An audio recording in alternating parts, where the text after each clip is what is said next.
Uh, just bear with me, sorry, just got a technical issue.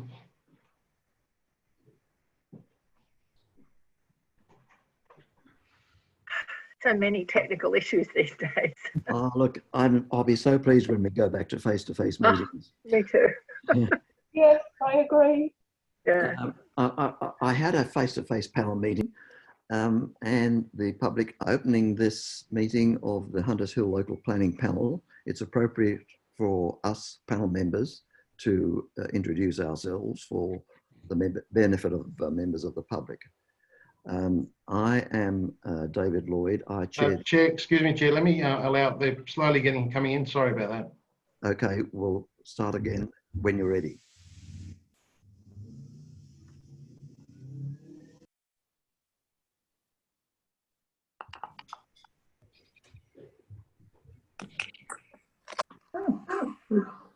Okay. Click the audio button. Where's audio? Computer audio. Well, Diana, you've got me at the moment. Oh, hi there, Forbes. How How does that have I got you? And then here's Kay, Forbes. you know. Hi, Kay, but I don't know how that happened.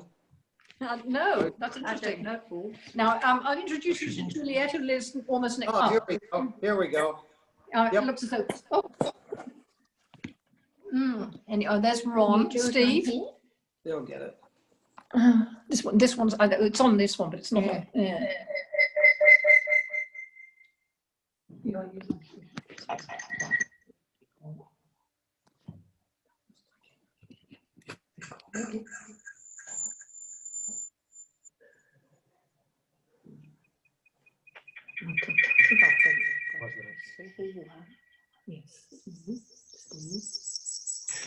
Excuse me, whoever's playing YouTube live, can you turn it off, please? It's playing with our electricals. Sorry? Getting feedback. Can we turn that? Because I think Has anybody, excuse me, has anybody got their YouTube live on now while they're on Zoom? Please turn it off. What's live? Leave tube. Okay. YouTube. YouTube. Oh, yeah. Okay.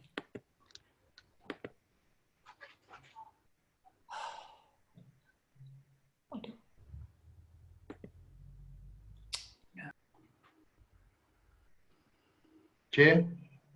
We ready to go?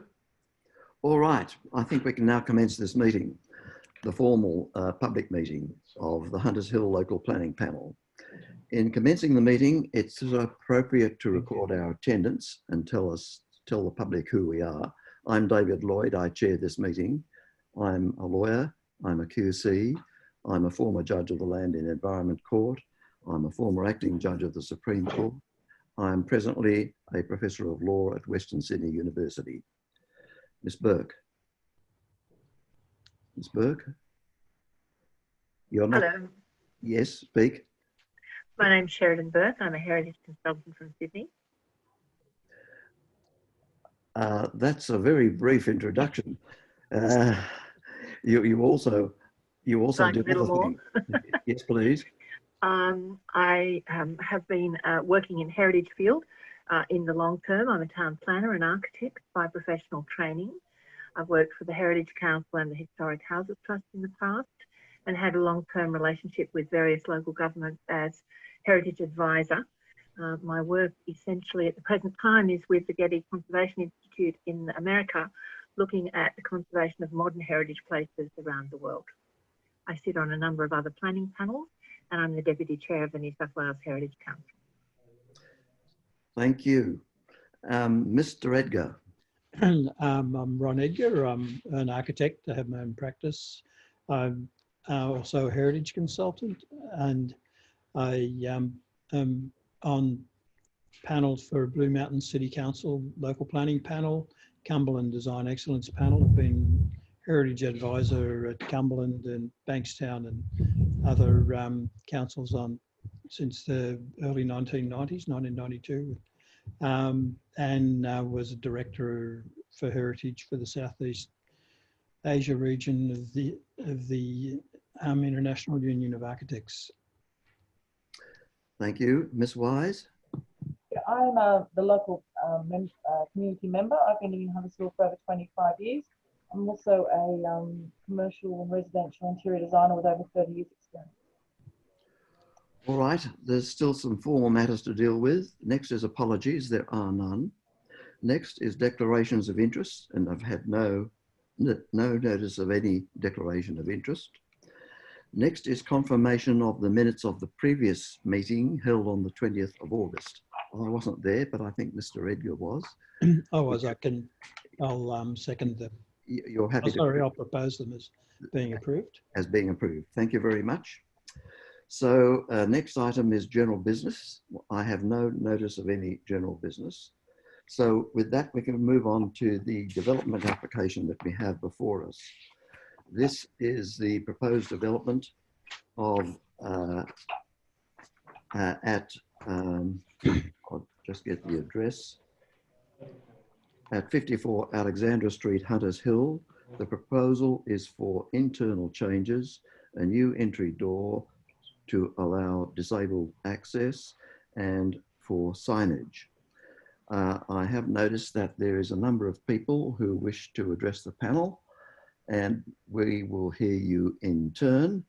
I should advise that the protocol which governs these meetings provides that members of the public may address the panel for up to 3 minutes. So I now turn to those who wish to address the panel. I have a list of people here. Firstly, on my list is Ms. Diana Simmons. Are you here?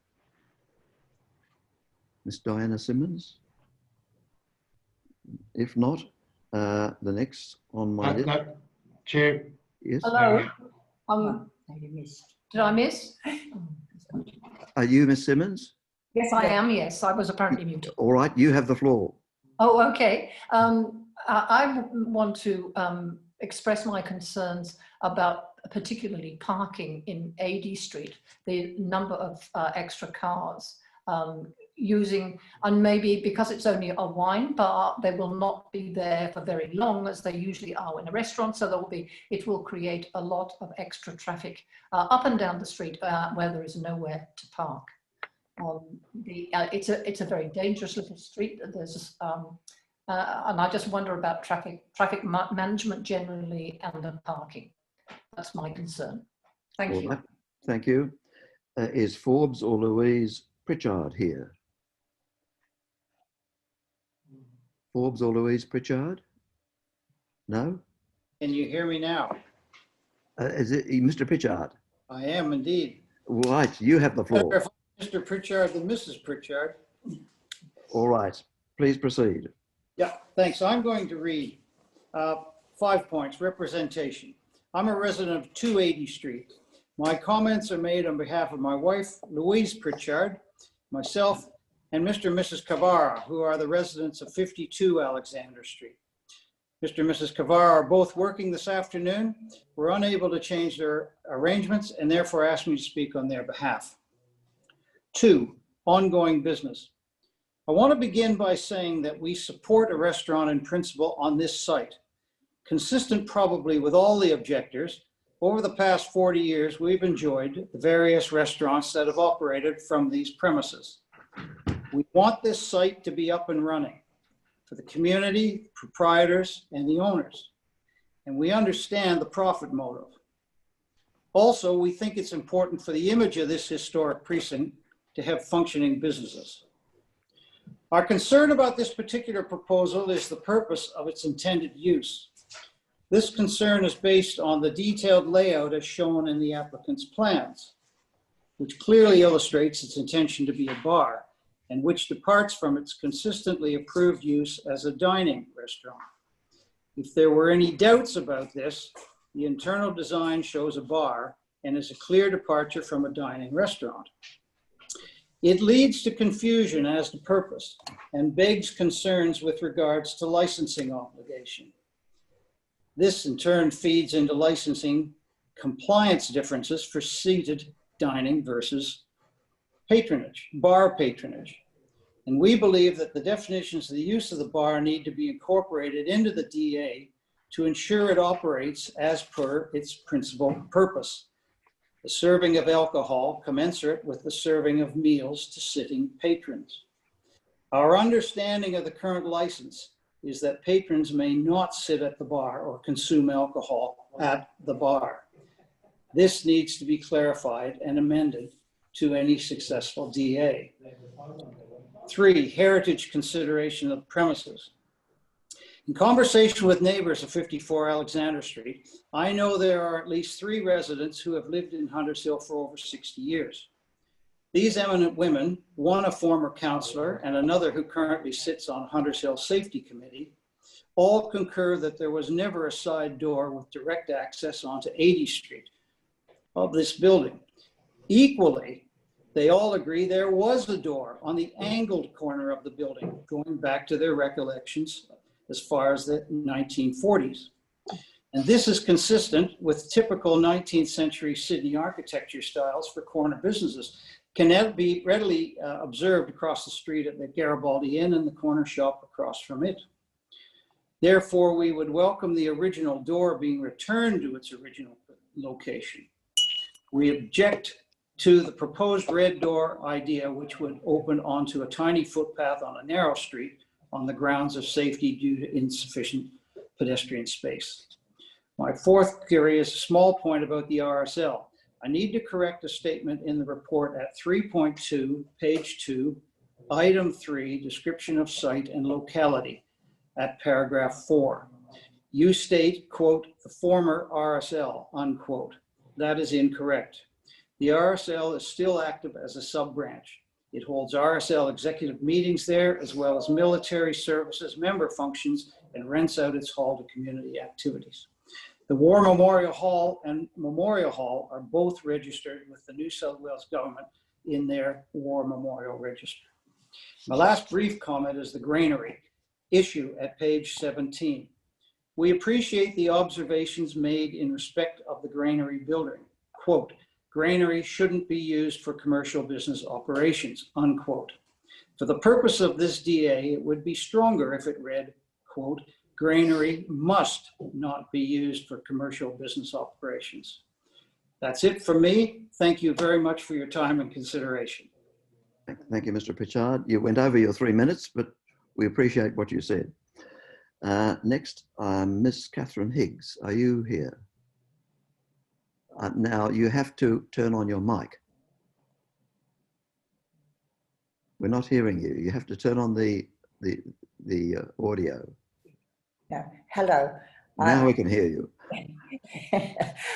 Very good. Now, I have been living in and all round and my family in Hunters Hill from about 1939, and I've seen an awful lot of changes around here. Well, remember the door on the corner as access into the shop, which was Bliss's grocery shop. But my worry too is that though the door may come at, if they try and put it on that side door, the path is too narrow for a wheelchair or any of that type of appliance to be able to stay on the footpath and still be able to get into a car. I've had experience with these sorts of things with a disabled husband for many years, and you really do need to have more space, which then would involve the vehicle parking more in the middle of the road, so that the person requiring the chair or mobile facility would have to then be onto the road and then into the car, therefore blocking any traffic that may be wanting to pursue the street at all, private or otherwise. And as Ms. Simmons said, also the amount of traffic does come up and down, and my own personal opinion is that the street should be one way. Well, I thank you very much. I think that covers pretty much what I wanted to say. right. So Thank you very much. The next speaker I have on the list is Chris Byrne. Chris Byrne. Hello. Chris Byrne there? Yes, Great, you're on. Okay, on. Well, good afternoon, everyone. I just had a few comments. I won't reiterate on what some of the other residents have said, but I raised an issue with the compliance to the on-premise liquor license.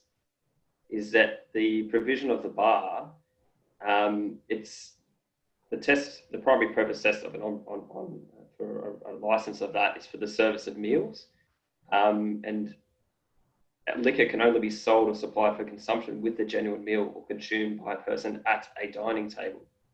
So the removal of the dining tables and the provision of a bar, so that's the Liquor Act Section 4 is the definition of that. Long and short of it is no patron can actually sit at the bar, consume drinks at the bar. And the bar can only be used to serve patrons at a dining table. So the DA needs to either reflect this, or there needs to be a change to the actual liquor license to meet that primary purpose test, or to have an additional license or a license changed. That's the first point. The other one was about the heritage conservation.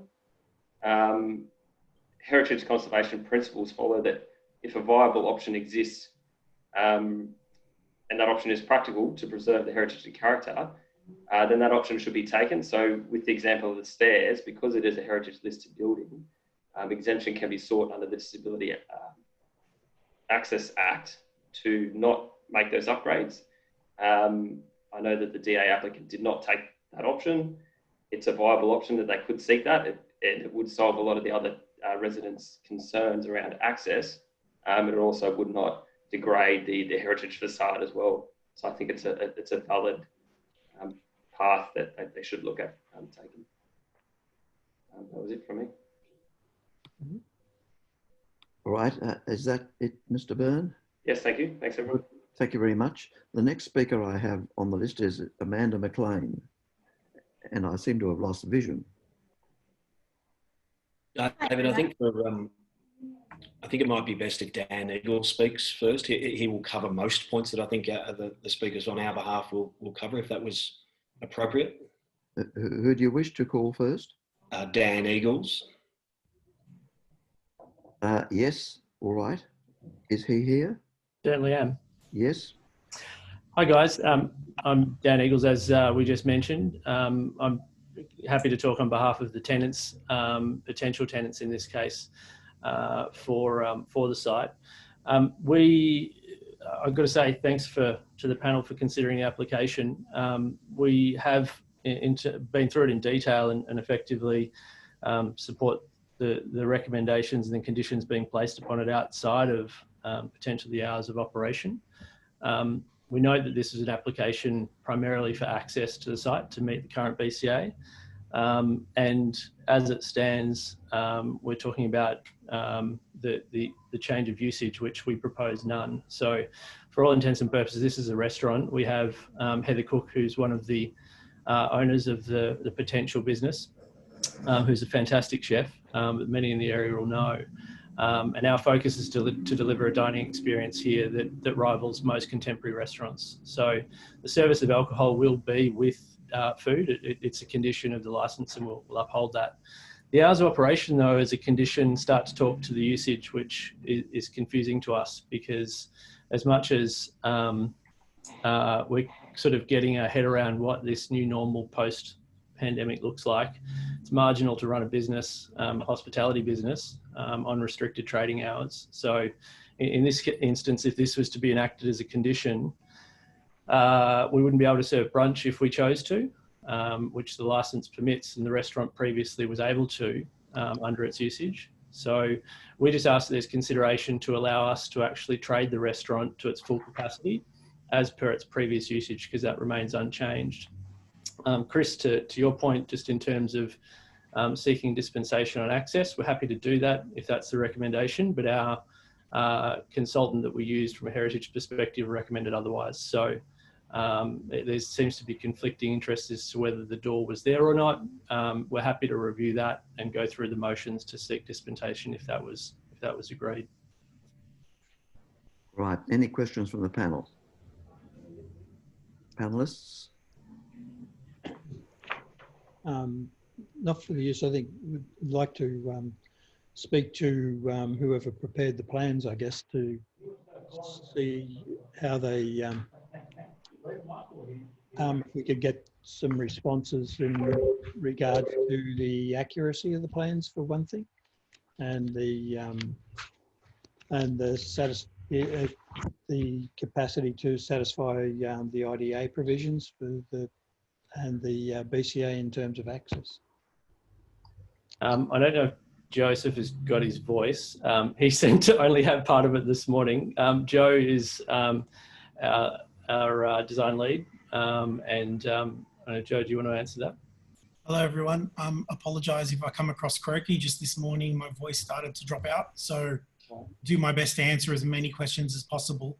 I do want to say that it seems that a lot of the concerns around this proposal are based on just a little bit of a misunderstanding. I do want to clarify certain points around the idea that this is becoming a bar. As a matter of pure fact, we've reduced the size of the bar from 15.8 square metres to 11.2 square metres. The reduction in bar size is just purely from a design and practicality standpoint to keep this bar functioning as a better bar, right? As a purpose of selling drinks along with the meal. By no means is this turning into a nightclub. Centralising the bar in that room, we've increased the level of seating within that area around rather than just loose tables and chairs. We have a banquette with tables and seating alongside of it. So we never anticipated this being a bar. The word bar was in the title, but it's a kitchen first. Again, as Dan mentioned, Heather is a chef. Heather is an amazing chef. Heather will cook meals that will blow your mind. So I want you guys to understand that you will be there to eat. So just to jump back in, Ron, can you just clarify your question in terms of accuracy? Yes, because we haven't had access to the interior of the building, and just from observation of some of the panel members when we've looked at it from outside and through the windows, that the plans don't seem to reflect what we can see. The measured drawings, the existing plan, and the scope of work. So Sheridan, you noticed there were some walls that are shown as arches. Yeah, I'm happy to clarify. The wall between the front room and what is currently the bar has a square opening with walls on either side. They're not shown in the existing drawing, and they are impactful in terms of your proposal regarding the door because those nibs could not be removed. There's also a problem in the way in which you're depicting arches within the rooms. There are currently squared entrances there. Yes, they are proposed. They are proposed arches. They are not existing. So what we are looking at purely from a design point of view is changing the shape of the openings, repositioning some of the openings to be arches, as it's a running theme throughout the restaurant only. So existing walls, there are no arches existing. Any arch we put in is proposed. So we're talking about modifying existing some openings to be an arch, and wherever there isn't a wall, we're placing a wall to section some of the areas of the space off, but they'll have arches. So just to clarify, they're cosmetic changes to that space. They're not structural changes. Yeah. So we've been through that with the, this has been a discussion with the builder that the tenants will potentially use for the works. He's done a lot of work within the council area, I should say. And we've gone through that with him as purely structural, non-structural changes. No, but are they supported by heritage assessment? Given that this is a heritage building and those openings have been very carefully thought through, what's the justification for changing them now? Probably two parts to that question. The comment around heritage, the design that we've come up with has been reviewed by the heritage consultant we used for the application. In terms of their purpose, it fits alongside the brand DNA that has been developed for the potential business. And I stress potential because it's still subject to DA as to whether actually this business is delivered.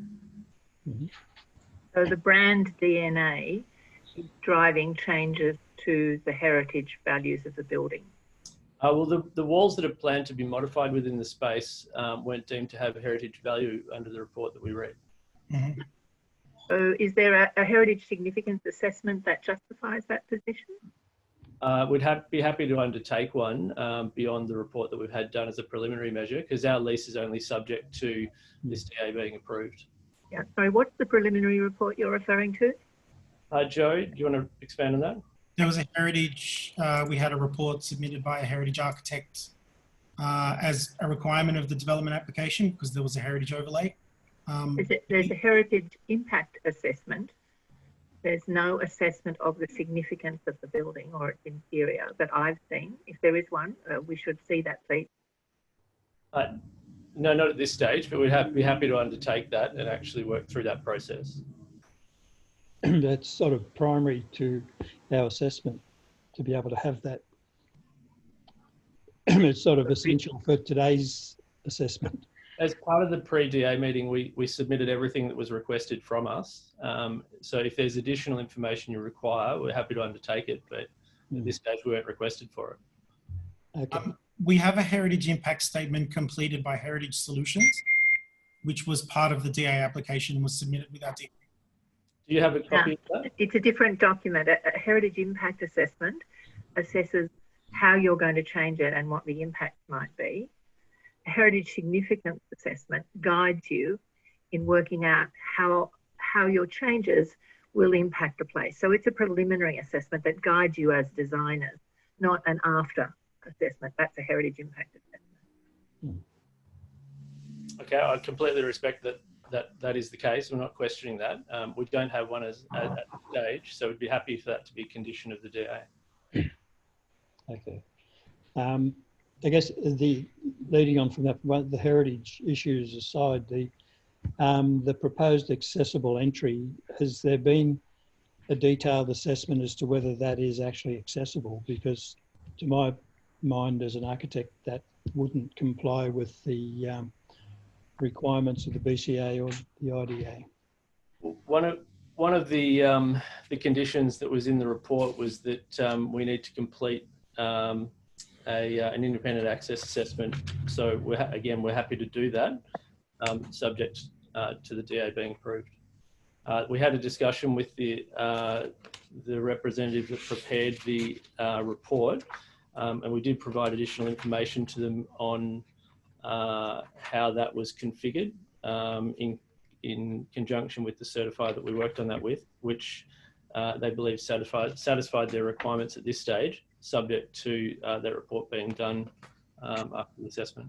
But basically, we would require that to be able to give an assessment that might lead to an approval of a DA.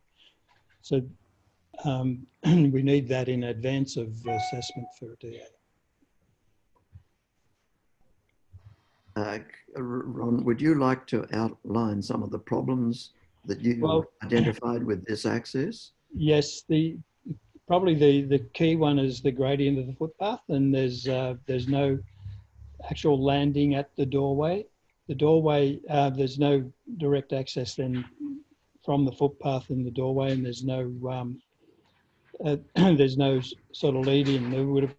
The door would need to be recessed to give you that sort of landing within the building for the door to be able to open in and give you the access there. Because basically, if somebody is with a walking frame or a walking stick or a wheelchair or whatever, they need to be able to come to a stop to be able to open the door to come in.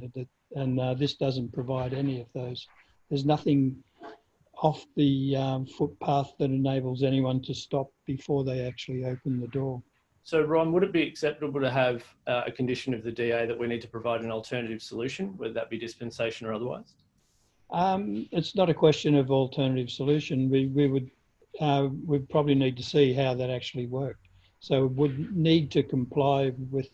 We won't be modifying the footpath, so. Well, then it comes back to then as to how that is dealt with in terms of the fabric of the building as a heritage item, because that sort of in tandem with that is the issue of just placing a door in the face of the building without any sort of articulation of that, any recess or awning or that sort of thing there, and whether the door that's proposed is even appropriate. You also have the issue to consider of the nib wall behind where you're proposing to put the door. That appears to be structural and therefore not able to be moved. It doesn't interfere with the opening leaf of the door. It's clear by Joe. I don't know if you have the documentation in front of you, but that position does clear that nib wall from our inspections. It's not shown on the plan. The nib wall I'm referring to isn't shown on the plan. The step is shown, and it's actually a wall. I think it's shown as a new wall on the plans. It doesn't relate to the existing walls. I think perhaps you need to have a good look at those, because in both the demolition and the existing, what is there is not shown. What is actually there looking through the window. I think a lot of the issue is that the existing and the proposed plans are not very well coordinated. There's a set of documents, they're pretty poor, to be honest. And could I ask you a question? Just given the comments that we heard from some of the people who've made submissions, did you consider reinstating the original door that was taken out in 1980 on the display corner as your access point? You've got a much broader footpath there. Not in terms of level access, to be honest, because there's still a step up at that point. We already have a main entry door which separates the two dining areas. Yeah, you'd need to deal with that. Well, yeah, Agreed. The purpose of the door is purely for wheelchair access only. It's not an additional access that we needed just for operational purposes. If we put a door on that corner, it means we'll have to do significant demolition internally to build it level and to build a ramp internally, or alternatively build a ramp on street level to get a wheelchair up into the entrance of the restaurant. Yeah. Look, our job isn't to resolve your issues. Yeah. Our job is to ask you the questions to try and help you find a solution. And there are lots of opportunities here for thinking about it more broadly, but I guess we're encouraging you to look at the fabric of the building that you've already got and work with that first. It is a heritage item and it needs to be respected in that way. Okay. Sorry, Virginia. Can I ask a question? So is it viable to just allocate that rear lane access as the disabled access if you were to clean it up? Is that viable? I know the gate's a bit unsightly and it's a bit of a dog's body inside, but you're providing a ramp and is that an option? It's not exactly the guest experience. Oh, I know, it's not at all. It's horrible, but I was trying to think of another way around the experience. That would also be contrary to the objectives of the IDA and making that sort of access secondary to... Yeah, no, I understand. I just thought it was just another food. Yeah, look, I think we've heard you loud and clear in terms of the access. So let us take that on. We're not going to resolve that here and now, but Sheridan in particular, in terms of the process, appreciate the clarity you've provided. Let us work through that and we'll find an alternative solution that does consider the fabric of the building and does solve our issues. Can I ask just questions of the other conditions, whether there are any other questions you had across the conditions that were placed in the report? Well, the fundamental question is whether or not to give you an approval at all. I mean, some of these issues that we've been talking about really need to be resolved pre-DA consent. No, I completely respect that, David. That's what I'm asking you is we've touched on the disabled access as the primary and the consideration of the archways internally and what our design does to the internal fabric of the building, which we're happy to consider. I'm just asking if there are other considerations outside of those two, because they're two that we're happy to take on. All right, I'll ask the panel. Panel, any more questions? I think all of the other issues hinge off these two issues. Number one is the heritage, and the second one, equally as important, is the disabled access. Then everything else sort of is secondary to those two. So can I just ask the question whilst we're here, just around the imposition on trading hours, because that's a major one to the business plan that's been proposed by the tenants. And before we go through the motions of finding those solutions to get disabled access and the heritage preservation in place, I just want to know where we stand on that, because the previous DA, which I admit was issued almost 40 years ago, didn't have any position on trading hours. And I look at the climate we're in now with a contemporary dining experience, it doesn't adhere to the same of the times of the 1980s, let alone 2000s. And we seem to be taking steps backwards in terms of how this business would potentially trade. Mr. Eagles, could you clarify what hours you're seeking? You mentioned specifically brunch, because as I understand it, all the other hours match the existing restaurants around. Well, I haven't actually been able to sort of discover through the searches on the database whether or not the DA on the surrounding businesses are actually conditioned to certain hours. I respect they choose to trade those hours, but their licenses also extend beyond that as well. The hours that we're looking to trade are, I guess, allowing us to trade as a restaurant. So ideally from 7 a.m. for breakfast through to 11 p.m, which would be more of a traditional, more of a contemporary restaurant's closing time. Completely understand the noise, the potential for noise created by a venue like this, and feel that it'd be more appropriate to limit the noise and provide a condition that we need to measure that noise level, as opposed to condition the trading hours, which stops the business from trading. All right. Any other questions from the panel? I have just one more. How many seats are you proposing? No change, 67. We actually feel at the moment we'll probably be about 50% capacity with the COVID safe environment. As that matures, we'll see that get back to what is permitted under the license. There's some concern around the rear courtyard as well by a few of the objections.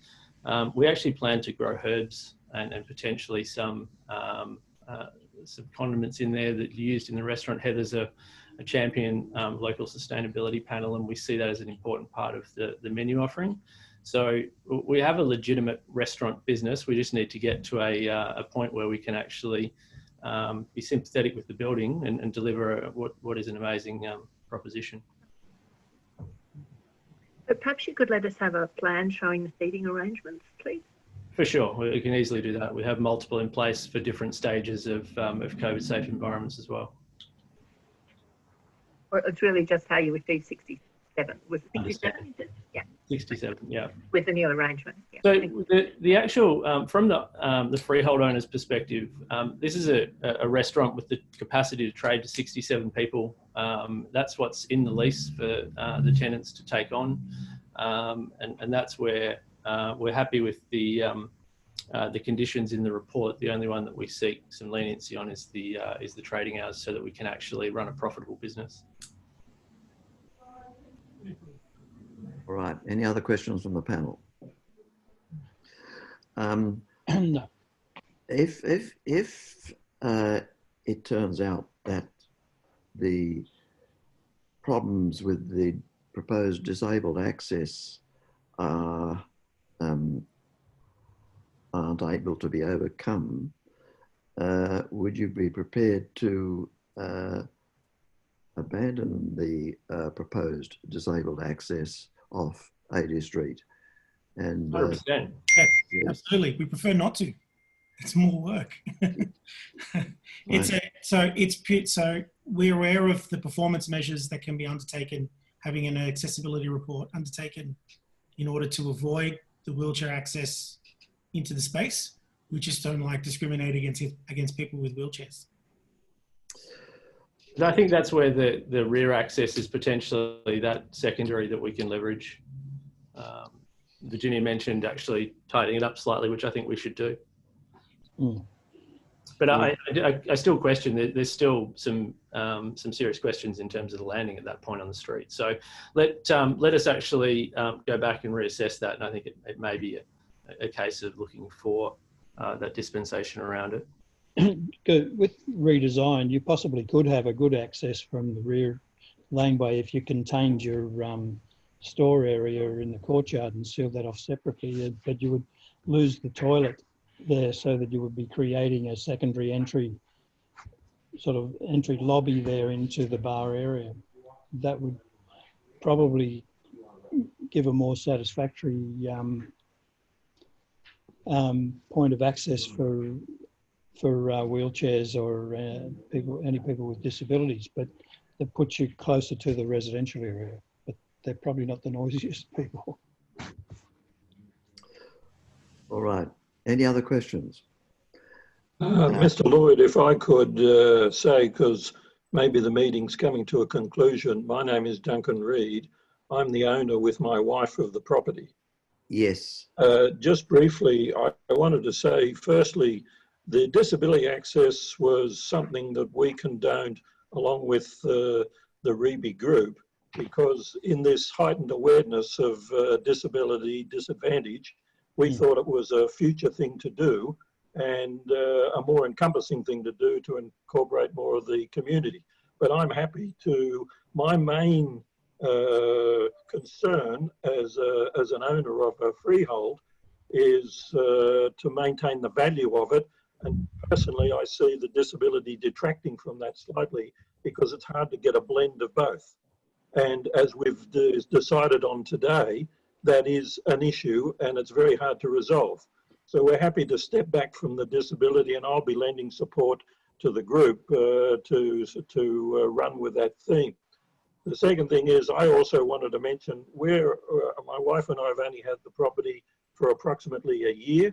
We lived 30 years in Sydney. We now live on the south coast of New South Wales. We have always had an interest in heritage, and one of our primary concerns is to maintain that, because to me, that is the primary value of that property for the millennia ahead, not anything more. So we're trying to find the best blend of heritage, but also make it function as a restaurant, because I, like everyone else, it's part of my superannuation retirement. I have to make it pay. There were no restrictions on hours when we investigated and did our due diligence on the property. So that was a little bit of a shock. We've lost the tenant since the end of last year for various commercial reasons. And so we're now trying to do our best to bring all of this to the fore. And we're happy, and I'm very glad to have the council's time today to accelerate us to a point where we can start operating again. All right, thank you for that. Any questions from the panel on that? No, I think that's fine. All right. All right, if there's no one else willing to speak, Chair, there is, sorry, excuse me, Chair. We haven't heard from 2 or 3 other supporters, Amanda, Mclean, Lisa Cohen and Daniel. Do they wish to speak? I would like, yeah, David, my name's Liz Cohen. I would like to speak, if that's okay. Yes, please. So I grew up in Hunters Hill, like a number of you here, and I actually lived at 52 Alexandra Street, right next to what was then Jasper's restaurant.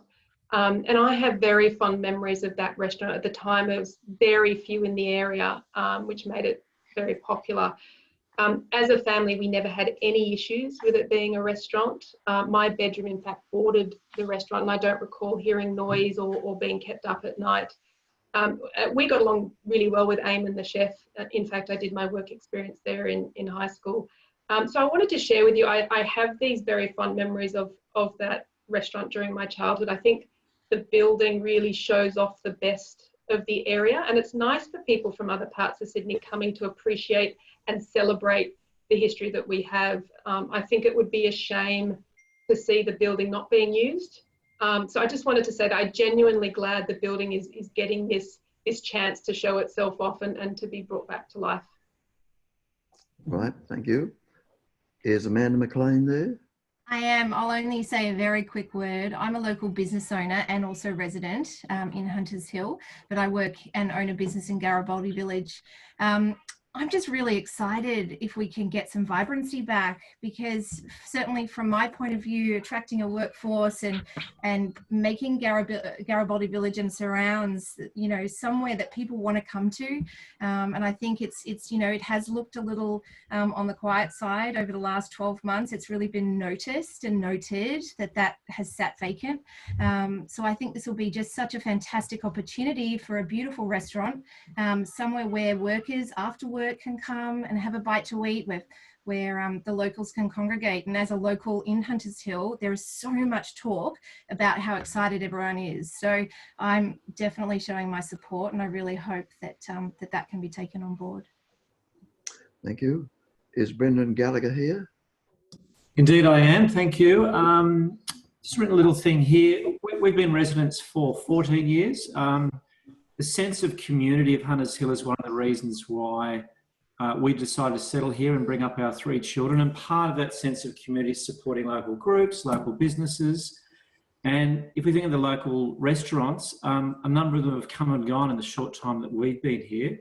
At 54 Alexander Street, I recall Jasper's, which was just mentioned. It had been there for a number of years. It was a bit of an institution, but after it closed up shop, Five Spices, Justine Grill and Bistro 54. And I know Steve, great restaurant. We supported Bistro 54 a lot, loved it.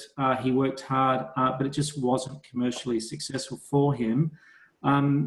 We enjoyed it with family, with friends, late night evening meals, and many celebrations. So we, along with what Amanda has said and Liz have said, would like to see some vibrancy and a business and not a for lease sign that we're seeing. The proposed restaurant, we think would attract locals, and I know a lot of the comments from other people that have submitted objections are about, you know, everyone coming from outside. I think this is a restaurant that will be supported by locals, as we have, casual catch up with friends. It's a modern dining offering that's complementary to the current crop of dining options. You know, we've got a plethora of it. I'm not sure the term of superb Italian cuisine on offer. Great pub/club grub. And I think, and I know Heather's Food enjoyed the catering many times. I think that would work very well sitting alongside those current offerings. So we would happily support it. And a number of the issues that have been raised prior to this meeting, someone raised the issue about increased customer patronage. I certainly hope there is increased customer patronage, or we'll have another headstone of another business that's failed on this site. Parking the RSL Club, there's been a restaurant here for 40 years, and I'm sure that parking's been there for 40 years. Children living in 80 Street, look, we live very close to the Hunters Hill Club with a lot of other families, and I can assure you that there's plenty of alcohol consumed at the Hunters Hill Club. We've never had an issue with people there. So I don't see that being of an issue. And I just think, the number of restaurants that have closed, and I encourage the council and also fellow members of the community to support this venture to allow a commercially viable business. Because if it's not commercially viable, if the hours aren't there, it'll just be another failed business. Thanks, Dave.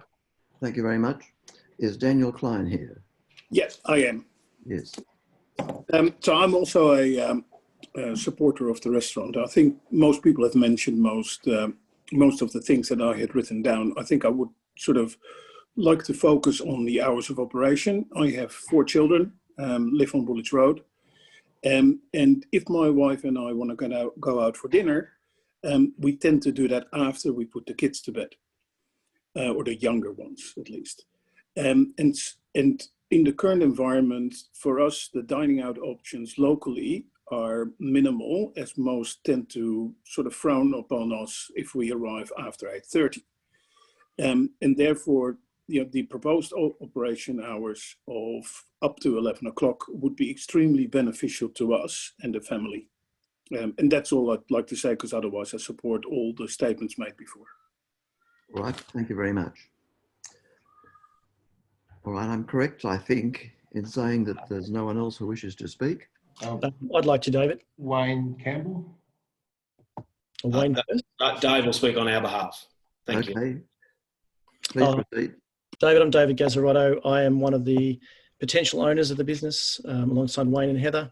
Appreciate the opportunity and obviously the support of council. One of the things that was central to us, sorry, let me say I am a local as well. So this property that we're looking at, the business is at 54 Alexandra Street. I live at 45 Alexandra Street. So I would class myself as a concerned resident as well as a potential business owner here. So I'm kind of wearing both hats. For us, what we are looking to do here is to provide something that genuinely is from locals to locals. So the whole notion that we are going to attract people from outside of the area, car loads, Uber loads, dancers, nightclubbers, is preposterous, and it is totally against what the whole entire purpose for us looking to make what many of our friends are saying is a stupid decision to invest in a hospitality venture in the middle of the world, a once in 100-year pandemic. So for us to sit here and feel like the entire, the adversarial nature of us versus residents thinking that we are changing the usage or otherwise, that is something that I just wanted to make a pretty clear impassioned point about. For me, I see myself being here. We have just done a major renovation of our house. We are here. I hope to be one of the people that can write to council and say, I've been here for 50 years and I'm passionate about this neighbourhood. I see us as being custodians of the culture, of the heritage, and ensuring that we value the legacy that we're inheriting here and that we're taking it forward for the future. And that is exactly the position that we want to take. The last thing I'll say on it is and pardon the term, I'm the idiot who used the term bar in a meeting with Daniel and Joe and Wayne. I used it to refer to what I would say is a European style bar, having an Italian father who was a restaurateur. It was not ever intended for it to be viewed as a drinking establishment. And so it's unfortunate that perhaps that has been perceived as a change, like that word perceives a change of use when that was never intended. We just want this building to be returned to its iconic status as a restaurant and as something this neighbourhood can be proud of, and we're really going to work hard to do it. So thanks for your time, guys. I really appreciate the support. Any questions from the panel before you go? I have just one question for the applicant. Do you have a plan of management prepared? A plan of, what do you mean by that? A plan of management for how you intend to operate the restaurant. It's usual with a restaurant application. We're not applying to run a restaurant. We're applying to use the building for the purpose that it was. So I don't. So one of the things we have noted. I'll take that as no. No, we do, Sheridan, for sure. One of the things that we have done is hire a general manager. One of the objections pointed to the fact that we had looked to hire bar staff, which was just completely incorrect. Just to further to David's point around the restaurant, we've tried to forge ahead as best we can. We've hired a general manager. He's only ever worked in restaurants in his time, and he's worked at some really fine dining restaurants around Sydney. He's never worked at a bar. So did we make a mistake, as David said, referring it to a bar at some stage 6 months ago? We may have, but we can rest assured for Chris, it's an on-premise license. That means that alcohol cannot be served to anybody that doesn't eat food. You cannot stand up in the restaurant. You have to be seated. We've got a floor plan that shows that there's 67 seats. So we're a modern, relaxed dining experience. Any questions from the panel? The plan of management tries to understand how you're going to operate, from waste management to hours to, how you're going to access the place. So it often happens with a restaurant, usually a requirement. So I just leave that thought with you. And I think it's been extremely helpful to hear from you all. Thank you very much for the time you've put in. It's very good. No, I just wanted to say, I fully support the purpose of the place, but I just think that some of the planning of it could have been done a bit better and with a bit more focus on the heritage. So, but otherwise, support the venture fully. Just on that, do you mind if I just say one thing? We sought, because this is the first time we've entertained a business in this municipality, even though we've lived here. we sought advice from council and other stakeholders to help us to inform that, and we felt that we'd gotten everything from that and that we delivered against that with this plan. And so I'm personally a little aggrieved that we're hearing that there are things that we should have been considering and weren't pointed out to us well enough. I think the communication that has gone on around this, we would have loved to have had the opportunity to engage more proactively, to have had to react to this level of opposition. It's really, really disappointing. And so I feel like we have been trying to take every positive step with this the whole way, and we have not been trying to change what this building is being used for or how it's being used. So no, I understand and sympathise that, but you have to appreciate that this panel is actually an independent of council. Understand that. And we, with the breadth of the panel, is to bring a range of experiences that probably don't exist, well, that don't exist within council in terms of the architecture and the heritage management in particular in this property. So I think if we'd been able to engage more proactively, we wouldn't be at this panel meeting today, I suspect, and that's probably the centre of my disappointment on that. Well, the panel meeting is part of the process, so that's. Yeah. Well, I can't argue that, obviously. Ron, just to that point, I'd probably implore you to actually have a look inside the restaurant as well, because it's actually a bit of a disgrace as to what's actually in place there when you look at the state of the interior. Completely understand the heritage value of the exterior, but some of those internal walls that you're mentioning, Sheridan, they're of zero heritage value when we consider the brick cladding that's been stuck on top of it, not to mention the acoustic panelling that's been stuck on every surface imaginable. So we are looking to enhance the heritage value of the interior. Yeah. If there's a if there's a period that we need to adhere to, we'll review that. And like I said, we'll continue to work through the interior. But we just need some comfort from the panel that there will be an ability to trade the restaurant should we go ahead and actually do the extra work prior to being in a position to actually invest in it. I think it's circumstantial at the moment that it's difficult to bring a panel together to actually visit a property under the COVID restrictions and that at the moment. Normally, prior to that, we would have all turned up en masse and spent an afternoon sort of going through everything and seeing it internally and getting it explained there. But we're covering a lot of that now, so we've only really had access externally and what we could see covertly through openings. Yeah, Ron, I hear that, but from the pre-DA meeting that we had with council, they said they'd do everything to get us active ASAP, given that the council's mission was to get businesses and employment going in the city. So I hear that, but there's a way of managing that for sure. We have other projects. Okay. All right. Any other comments before we adjourn to consider the matter? If not, thank you all for your input. We will take on board what everyone has said and come to a decision. So we will step outside the public meeting and the panel will discuss this matter amongst ourselves. So thanks again for your input. Thank you. Thanks. Thank you very much.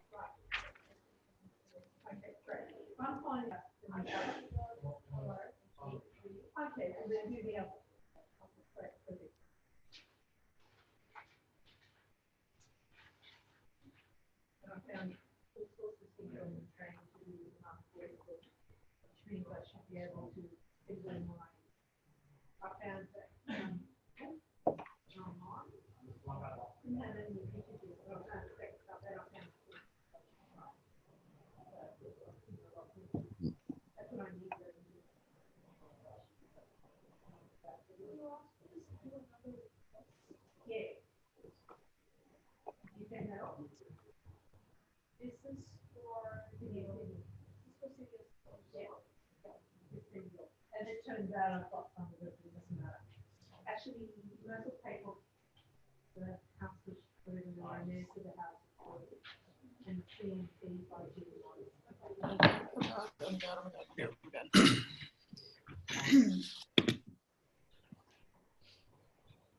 Do we have everyone on board yet? Yep. I don't see everyone. That's what was on waiting.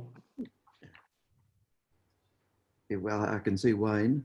Do we have everyone else? Yeah, Dan's there, David's there, Joe. What's happened to your colleagues, Wayne? Heather's just running, she's a neighbour, so she's just run across to her house, and I think our other guys would have just jumped off the call. So Dan's here, Dave's here, and Heather will be about to jump on. So we're and Joe might be there as well. So we're ready to go if you guys are. Ready to go? All right. I can say that this application has promoted some discussion.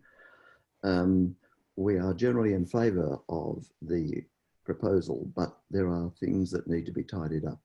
So it's an application that's going to be deferred for a period to allow you to do the things that the panel wants to be done.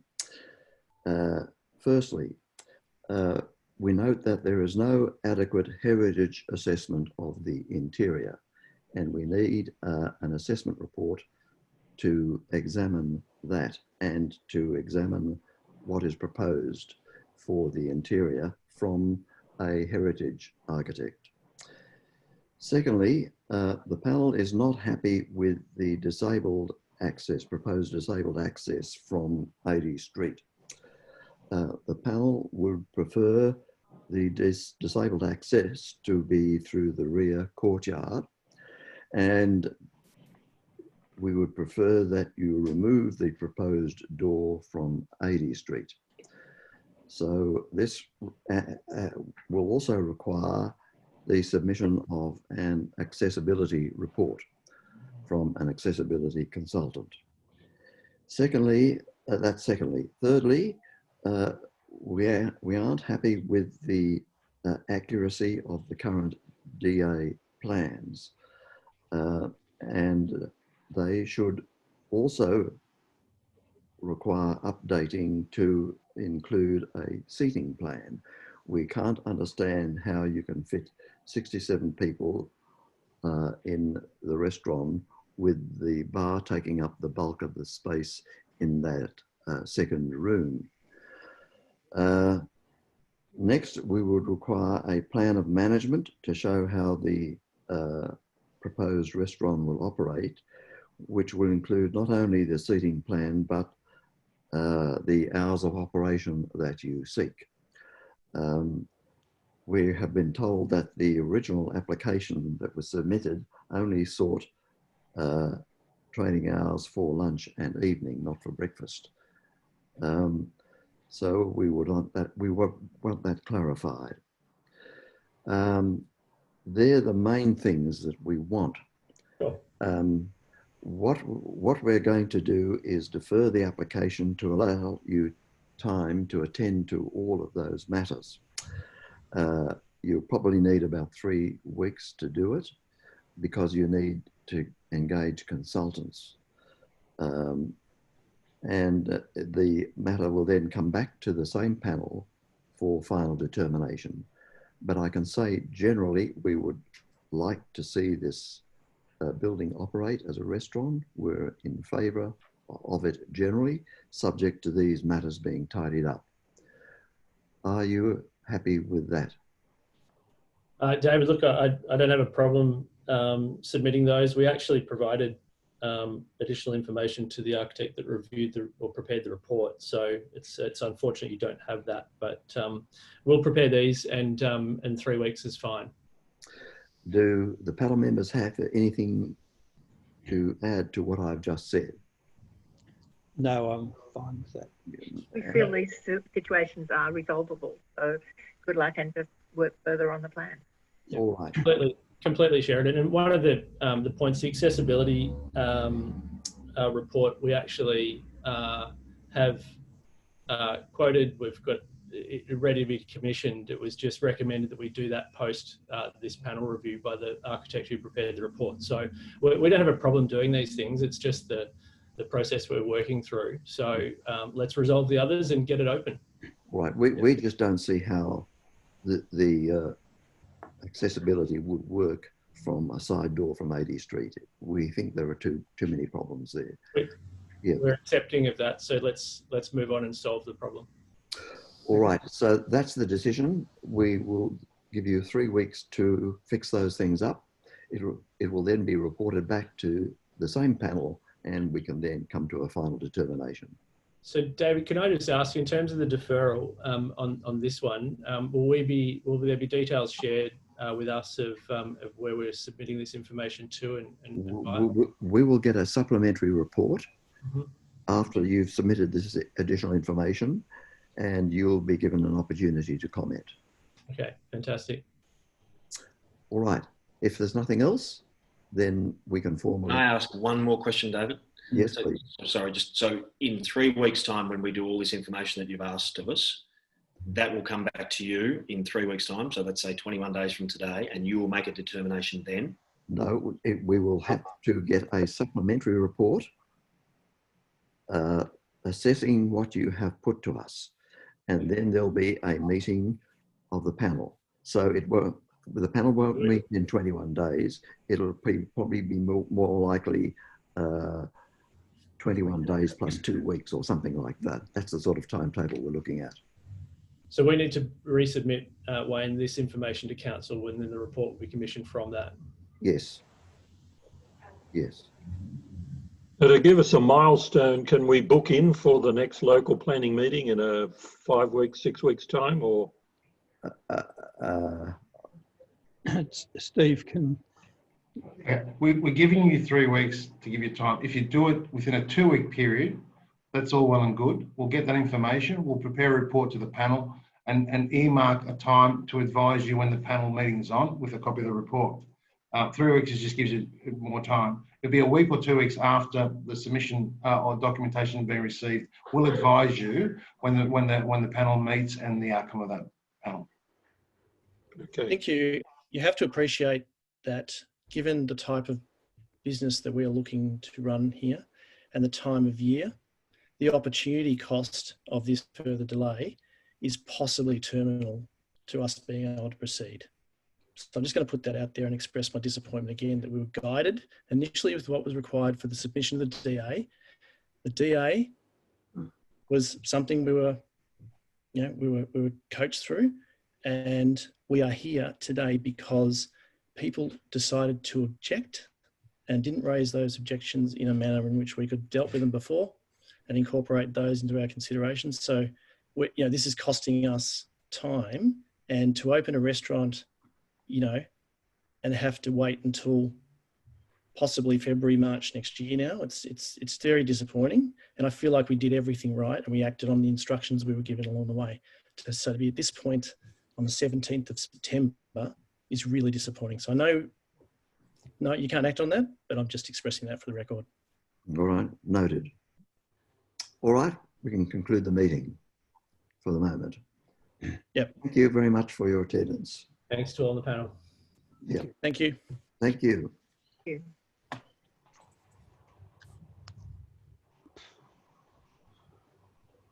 All right, well, as far as the panel is concerned, we will look forward to receiving a supplementary report in about 4 weeks' time. And we will then... We still have one of the applicants in the room. Yes, that's all right. And